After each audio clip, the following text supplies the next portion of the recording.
இன்றைக்கு நம்முடைய செய்திக்காக வேதத்திலிருந்து ஒரு வசனத்தை வாசிக்கலாம்.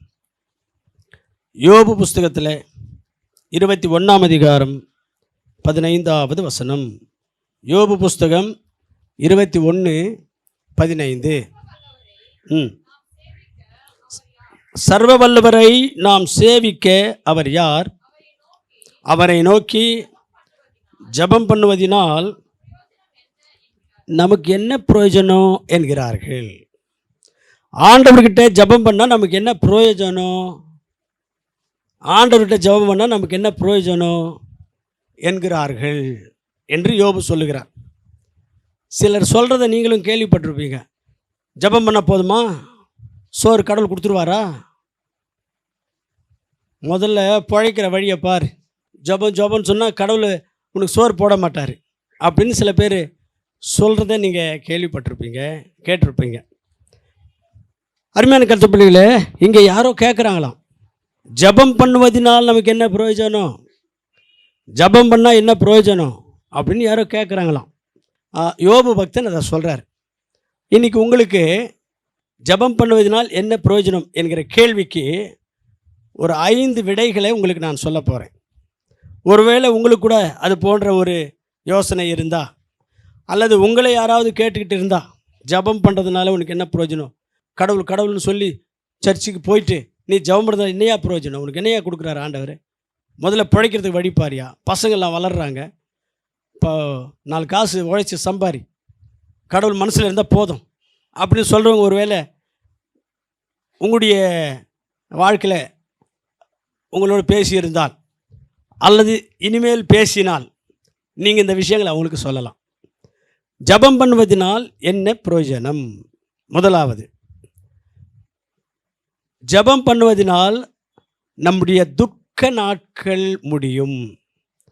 நம்முடைய துக்க நாட்கள் முடியும். பைபிளில் ஹன்னாள் என்கிற ஒரு அம்மா, குடும்பத்தில் ஒரே போராட்டம், குழந்தை இல்லாத ஒரு அவமானம். தேவனுடைய ஆலயத்துக்கு வந்தாங்க. 1 சாமுவேல் 1ஆம் அதிகாரத்தில் அழுது ஜெபம் பண்ணாங்க. அழுது ஜெபம் பண்ணாங்க. ஆண்டவர் அந்த அம்மாவுடைய ஜெபத்தை கேட்டார். அந்த அம்மா ஜெபம் பண்ணும்போது ஒரு பொருத்தனை பண்ணி ஜெபம் பண்ணிச்சு. ஆண்டவரே, எனக்கு குழந்தை பாக்கியம் இல்லாமல் எத்தனையோ வருஷமாக கஷ்டப்பட்டு இருக்கிறேன். எனக்கு ஒரு குழந்தை பாக்கியத்தை நீங்கள் கொடுத்தீங்கன்னா, ஆண் பிள்ளையை கொடுத்தீங்கன்னா, அந்த ஆண் பிள்ளையை வளர்த்து உம்முடைய ஊழியத்துக்கே உம்முடைய ஆலயத்தில் விட்டுறேன் அப்படின்னு ஜெபம் பண்ணிச்சு. கர்த்தர் பொருத்தனையோடு அந்த அம்மா செய்த அந்த ஜெபத்தை கேட்டு ஆண் குழந்தையை கொடுத்துட்டார் என்று அந்த 1 சாமுவேலில் வாசிக்கிறோம். அழுது ஜெபம் பண்ணாங்க, பொருத்தனை செய்து ஜெபம் பண்ணாங்க. ஆண்டவர் அந்த அம்மாவுக்கு ஒரு ஆண் குழந்தையை கொடுத்தார்.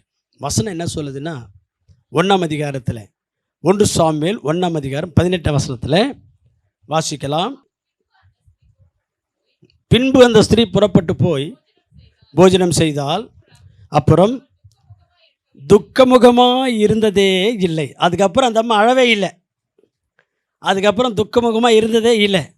அந்த அம்மாவுடைய அழுகைக்கும் துக்கத்துக்கும் ஒரு முடிவு வந்துச்சு ஜெபத்தின் மூலமாக.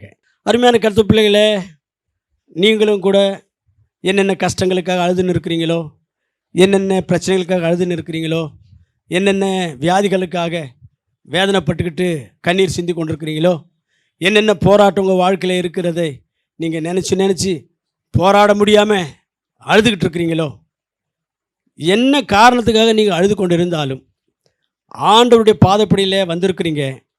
ஒரு விசுவாசத்தோட, நம்பிக்கையோட, கண்ணீரோட ஜெபம் பண்ணுங்க. உங்களுடைய துக்க நாட்கள் முடிஞ்சிடும். அல்லேலூயா. ஒருவேளை உங்களுக்கு நான் சொல்லுகிற ஒரு ஆலோசனை என்னென்னா, பொருத்தனையோடு கூட ஜெபம் பண்ணாலும் நல்லது தான்.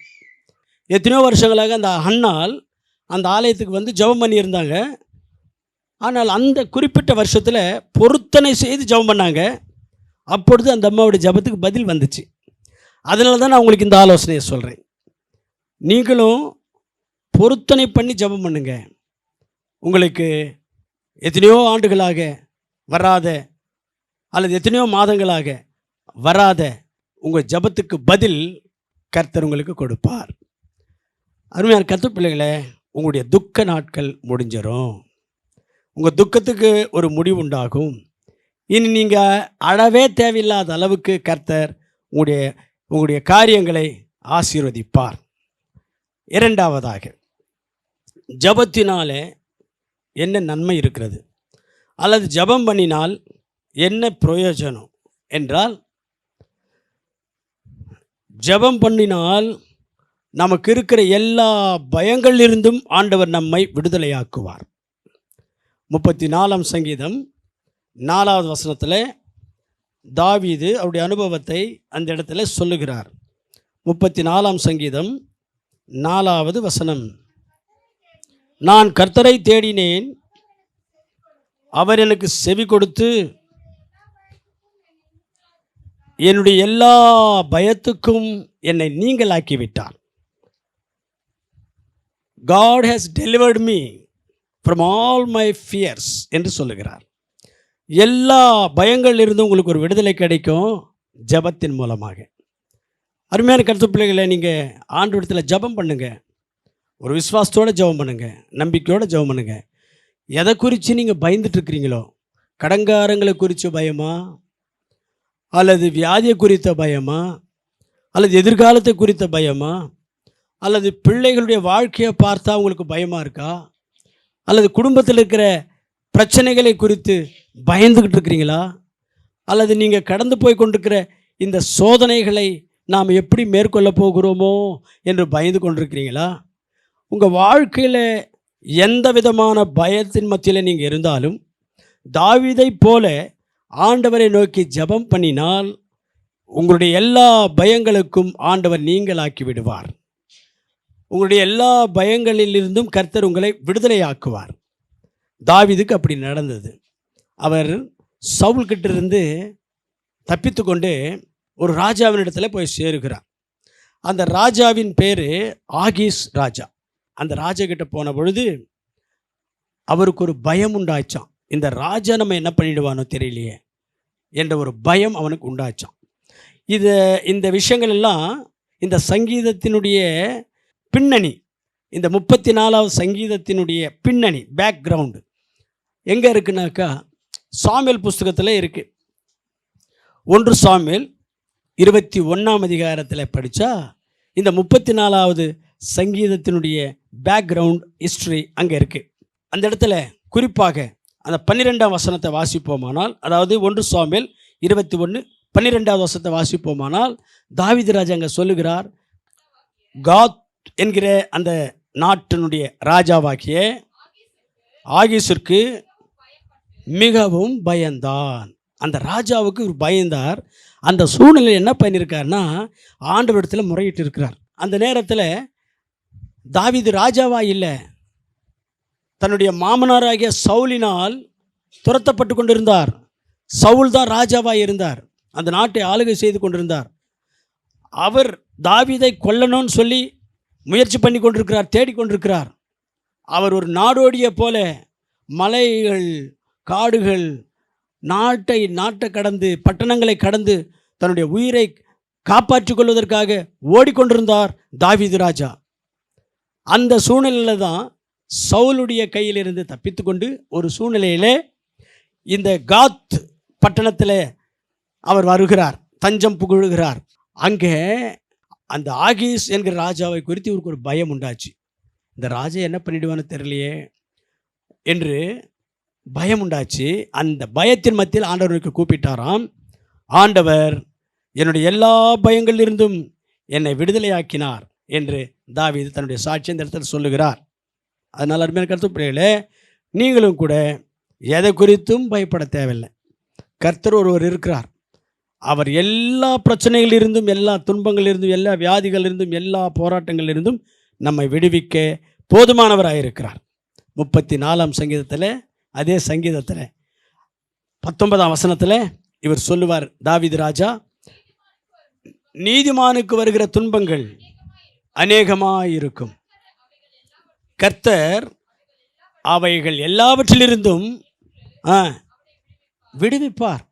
அதனால் என்ன துன்பங்கள், பிரச்சனைகள், துயரங்கள், பாடுகள் உங்களுக்கு இருந்தாலும் பயப்படவே வேண்டாம். நீங்கள் கர்த்தருடைய பிள்ளைகள். உங்களுடைய உங்களுடைய உங்களுடைய பாவங்கள் எல்லாம் ஆண்டவர் மன்னித்து உங்களை நீதிமான்களாக மாற்றியிருக்கிறார். எல்லாவற்றிலிருந்து உங்களை விடுவிப்பார். ஒரு விசுவாசத்தோட நம்பிக்கையோட தாவீது ஜெபம் பண்ணினது போல நீங்களும் ஜெபம் பண்ணுங்க. மூன்றாவதாக, ஜெபம் பண்ணினால் என்ன பிரயோஜனம் என்று பலர் கேட்டாங்களாம். யோபு சொல்லுகிறார் அந்த இடத்துல, ஜெபம் பண்ணினால் என்ன பிரயோஜனம் என்றால், மூன்றாவது, ஆண்டவர் நாம் ஜெபம் பண்ணினால் நம்முடைய சூழ்நிலைகளை எல்லாம் மாற்றி விடுவார். சிச்சுவேஷன்ஸ் அப்படியே மாற்றிடுவார்.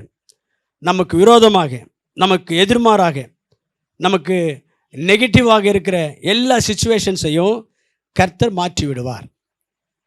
இதுக்கு ஒரு உதாரணம் எஸ்தர் புஸ்தகத்தில் வாசிக்கிறோம். எஸ்தர் புஸ்தகத்தில் கர்த்தருடைய பிள்ளைகளாக இருக்கிற இஸ்ரவேல் மக்கள் இருக்கிறாங்க. அங்கே ஹாமான் என்கிற ஒரு கொடியவன் இஸ்ரவேல் மக்கள் மீது இல்லாத பொல்லாத விஷயங்கள் எல்லாம் ராஜாவுக்கு சொல்லிட்டார். அப்போ அந்த கர்த்தருடைய மக்களாகிய இஸ்ரவேல் மக்களை அழிக்கிறதுக்கு, ஒழிக்கிறதுக்கு, சாகடிக்கிறதுக்கு டேட் ஃபிக்ஸ் பண்ணிட்டார் அந்த ராஜா. அப்போது எஸ்தரும் இஸ்ரவேல் மக்களும் 3 நாள் உபவாசம் இருந்து ஜெபம் பண்ணாங்க. 3 நாள் உபவாசம் இருந்து ஜெபம் பண்ணாங்க. ஜெபம் முடிஞ்ச பிறகு பார்த்தீங்கன்னு சொன்னால் கர்த்தர் காரியத்தை மாறுதலாய் பண்ணிவிட்டார். வாசிப்போம் அந்த வசனத்தை. எஸ்தர் புஸ்தகத்தில் 9ஆம் அதிகாரம் 1வது வசனம். ராஜாவின் வார்த்தையின்படியும் அவருடைய எல்லா கட்டளைகளின்படியும்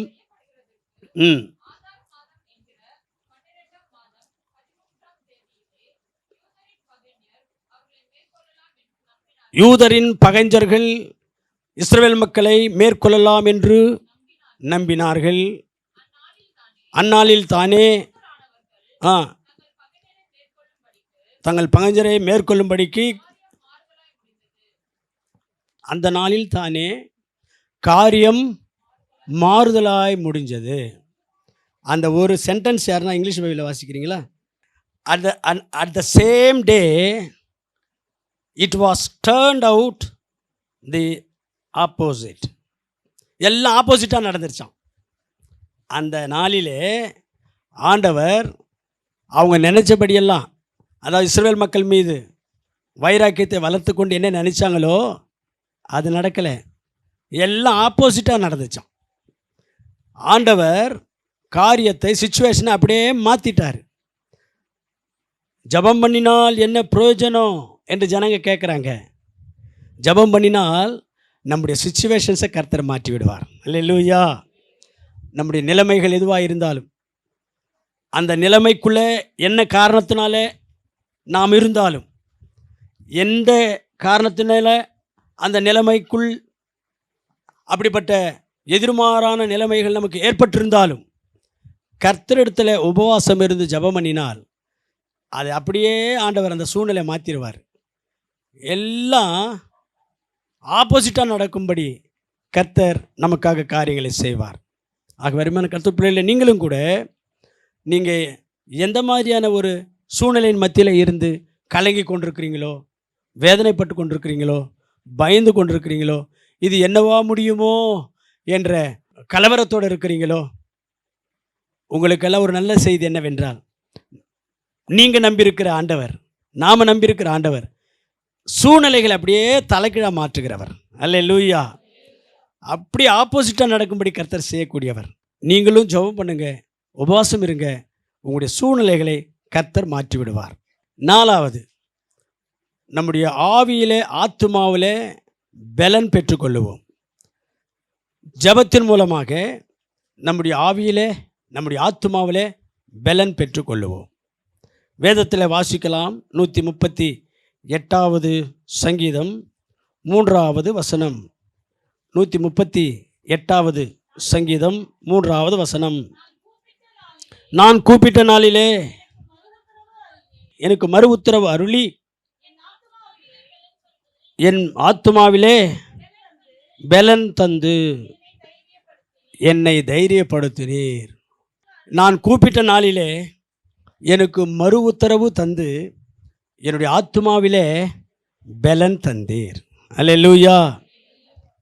இன்னைக்கு நிறைய பேருக்கு சரீரத்தில் நல்ல பலம் இருக்குது, நல்ல சக்தி இருக்குது, நல்ல ஆரோக்கியம் இருக்குது, நல்ல கொழுன்னு இருக்கிறாங்க சரீரத்தில். ஆவியிலே பலன் இல்லை, ஆவியிலே பலன் இல்லை. அருமையான கர்த்தர் பிள்ளைகளே, ஆவியிலே பலன் இல்லைனாக்கா பிரயோஜனமே இல்லை. நம்முடைய ஆத்மாவிலையும் நம்முடைய ஆவியிலேயும் பரிசுத்த ஆவியின் பலன் இல்லாவிட்டால் நமக்கு நிறைய நஷ்டங்கள். நம்ம எந்த வகையிலேயும் கடவுளுக்கு பிரயோஜனமான ஒரு பாத்திரமாய் உருவாகவே முடியாது, கடவுளுடைய கரத்தில் பயன்படவே முடியாது. நம்ம ஆண்டவருக்கு மகிமையாய் ஜீவிக்கவே முடியாது. நம்ம ஆவியில் ஆத்மாவில் பலன் இருக்கணும். அது எப்படி கிடைக்கும்? ஜெபம் பண்ணணும். நிறைய நேரம் ஜெபம் பண்ணால் அந்த பரிசுத்தாவின் பலன் நமக்கு கிடைக்கும். பரிசுத்தாவின் பலன் நமக்கு கிடைச்சிருச்சுன்னா கர்த்தருக்காக மகிமையாய் சாட்சியாய் நம்மால் வாழ முடியும். அப்போஸ்தலர் நடபடிகள் 1ஆம் அதிகாரம் 8ஆம் வசனத்தில் தேவதூதர்கள் சொன்னாங்க சீஷர்களை பார்த்து, நீங்கள் போய் ஜெபம் பண்ணி கொண்டிருங்க, உங்களுக்கு பரிசுத்த ஆவியானவருடைய அபிஷேகம் கிடைக்கும், அப்பொழுது நீங்கள் கர்த்தருக்காக சாட்சிகளாக ஜீவிப்பீர்கள் என்று சொன்னாங்க. உம்மோடு இருக்கணுமே, உம்மை போல வாழணுமே என்றெல்லாம் பாட்டு பாடுறோமில்ல. ஆண்டவரோடு இருக்கணும், ஆண்டவரோடு நடக்கணும், ஆண்டவர் போல நடக்கணும் என்றால் ஜெபம். அதுதான் அங்கே சொல்லப்படுகிற விஷயம். அப்போஸ்தலர் 1:8 நீங்கள் போய் ஜெபம் பண்ணி கொண்டிருங்க, பரிசுத்த ஆவியானவர் உங்கள் மேல் பொழியப்படுவார், அந்த பரிசுத்த ஆவியினுடைய பலன் நீங்கள் பெற்றுக்கொண்டு சாட்சிகளாய் வாழ முடியும் என்று சொன்னார். அதனால் நீங்கள் உங்களுடைய ஆத்துமாவில் பலன் வேண்டும் என்றால் காத்திருந்து ஜெபம் பண்ணணும், நிறைய நேரம் ஜெபம் பண்ணணும். அப்படி ஜெபம் பண்ணால் கர்த்தருக்கு சாட்சியாய் வாழ முடியும். ரெண்டாவது விஷயம், நம்முடைய ஆத்துமாவிலே பலன் பெற்றுக்கொள்வோமானால் கர்த்தருக்காக தைரியமாக வல்லமையாக ஊழியம் செய்ய முடியும். அப்போஸ்தலர் நடபடிகளில் 4ஆம் அதிகாரத்தை நீங்கள் படித்து பார்த்தீங்கன்னா பேதுருவும் மற்ற சீஷர்களும் இயேசு கிறிஸ்துவை குறித்து பிரசங்கம் பண்ணி கொண்டிருக்கிறாங்க. பிரசங்கம் பண்ணி கொண்டிருக்கிற நேரத்தில் எல்லா மக்களும் மாறிக்கிட்டே இருக்கிறாங்க. அப்போது அங்கே இருந்த மத குருக்கள் எல்லாம், மத தலைவர்கள் எல்லாம் ஒன்றாக திரண்டு, இவங்களை நம்மளால் ஒன்றுமே செய்ய முடியலையே, இவங்க வெறும் பிரசங்கங்கள் மட்டும் பண்ணலை, இவங்க இயேசு கிறிஸ்துவின் நாமத்தினால அற்புதங்களும் செய்கிறாங்க, இவங்களுக்கு வார்னிங் கொடுத்து அனுப்பிடலாம் அப்படின்னு அவங்கள பிடிச்சின்னு வந்துட்டு நிற்க வச்சு அவங்களோட பேசி சீஷர்களுக்கு வார்னிங் கொடுத்து அனுப்புகிறாங்க. நான் சொல்கிற இந்த விஷயம் அப்போஸ்தலர் நடபடிகள் 4ஆம் அதிகாரத்தில் 1ஆம் வசனத்திலிருந்து 12ஆம் வசனம் வரைக்கும் வாசித்தால் நான் சொல்கிற இந்த விஷயமெல்லாம் இருக்குது. அதில் குறிப்பாக 8ஆம் வசனத்தில் வாசிப்போமானால், அப்பொழுது பேதுரு பரிசுத்தாவினால் நிறைகிறார். சரிங்களா? பரிசுத்தாவியினால் நிறைகிறார் என்றால் என்ன? பரிசுத்தாவின் பலத்தை பெற்றுக்கொள்ளுகிறார். பெற்றுக்கொண்டு அங்கே அதுக்கப்புறம் நீங்கள் படிச்சிங்கன்னா அந்த பலத்தை பெற்றுக்கொண்ட பிறகு அவங்களுக்கு என்ன பிரசங்கம் பண்ணுறார் தெரியுமா? உங்களால் சிலுவையில் அறையப்பட்ட அந்த இயேசு கிறிஸ்துவின் நாமமே இல்லாமல் இந்த பூமியில், வானத்தின் கீழே, பூமியின் மேலே வேற யாராலும் நீங்கள் ரட்சிக்கப்பட முடியாது என்று தைரியமாகவும் வல்லமையாகவும் பேதுரு அங்கே பிரசங்கம் பண்ணுறார். பேதுரை பற்றி உங்களுக்கு தெரியுமா? ஒரு நேரத்தில் பயந்து போயிட்டு என்ன சொன்னார்? இயேசுனா யாருன்னு எனக்கு தெரியாதுங்க, சத்தியமாக தெரியாதுங்கன்னு சொன்னவர் இப்போது பரிசுத்தாவின் பலத்தை பெற்றுக்கொண்ட பிறகு தைரியம் வந்துச்சு. தைரியமாகவும் வல்லமையாகவும் ஊழியம் செய்கிறாரு. கர்த்தரை ஏற்றுக்கொள்ளுங்கள், நீங்கள் ரட்சிக்கப்படுவீர்கள், நீங்கள் உங்களை ஆஸ்வதிப்பார், அப்படிலாம் இல்லை பிரசங்கம். உங்களாலே சிலுவையில் அறையப்பட்ட அந்த இயேசு கிறிஸ்துவின் நாமம் இல்லாமல் உங்களால் ரட்சிக்கப்படவே முடியாதுன்னு சொல்லி ஒரு வல்லமையான பிரசங்கம், தைரியமான பிரசங்கம் அவர் செய்தார். அருமையான கர்த்தர் பிள்ளைகளே, பரிசுத்த ஆவியானவர் கொடுக்கிற பலத்தினாலே நம்முடைய ஆத்துமாவை நாம் பலப்படுத்திக் கொள்வோமானால் கர்த்தருக்காக தைரியமாகவும் வல்லமையாகவும் சேவை செய்ய முடியும். ஆகவே ஜெபத்தினால் என்ன பிரயோஜனம்? பரிசுத்தாவின் பலன் வல்லமை நம்முடைய ஆத்மாவுக்கு கிடைக்கும். பரிசுத்தாவின் பலன் வல்லமை நம்முடைய ஆத்மாவுக்கு கிடைக்கும் என்றால் இன்னொரு பிரயோஜனமும் இருக்குது. நாம் சோர்ந்தே போக மாட்டோம். நம்ம வாழ்க்கையில் சோர்வு என்பதே வராது. 34ஆம் சங்கீதம் 19ஆம் வசனத்தில் சொல்கிறபடி எல்லா விதமான துன்பங்களும் வேதனைகளும் பாடுகளும் பிரச்சனைகளும் வரும், ஆனால் சோர்வு வராது. சோர்ந்தே போக மாட்டோம். பரிசுத்தாவின் பலன் நமக்கு கிடைக்கும் என்றால் நமக்கு சோர்வு என்பதே வராது, களைப்பு என்பது வராது, சலிப்பு வராது. ஆண்டவர் மேலே சலிப்பு வராது. ஆவிக்குரிய வாழ்க்கையில் நம்முடைய ஸ்டாண்டர்ட் உயர்ந்து கொண்டே இருக்கும், உன்னத நிலைக்கு போகும். வசனத்தை வாசிப்போம். ஏசாயா தீர்க்கதரிசன புஸ்தகம் 40ஆம் அதிகாரம் 31வது வசனம். ஏசாயா 40:31. கர்த்தருக்காக காத்திருக்கிறவர்களோ புதிய பலன் அடைந்து கழுகுகளைப் போல சட்டைகளை அடித்து எழும்புவார்கள். அவர்கள் ஓடினாலும் இளைப்படைய மாட்டார்கள், சோர்ந்து போக மாட்டாங்க. இளைப்பு, சலிப்பு, சோர்வு அவங்களுடைய பக்தி வாழ்க்கையில் இருக்கவே இருக்காது. என்ன துன்பங்கள், என்ன வியாதிகள், எந்த பிரச்சனைகள், எந்த போராட்டங்கள், எந்த இழப்புகள், என்ன மரணங்கள், என்ன பஞ்சங்கள் எது நடந்தாலும் அவங்களுக்கு ஆண்டவர் மேலே சலிப்பு வராது, சோர்ந்து போக மாட்டாங்க.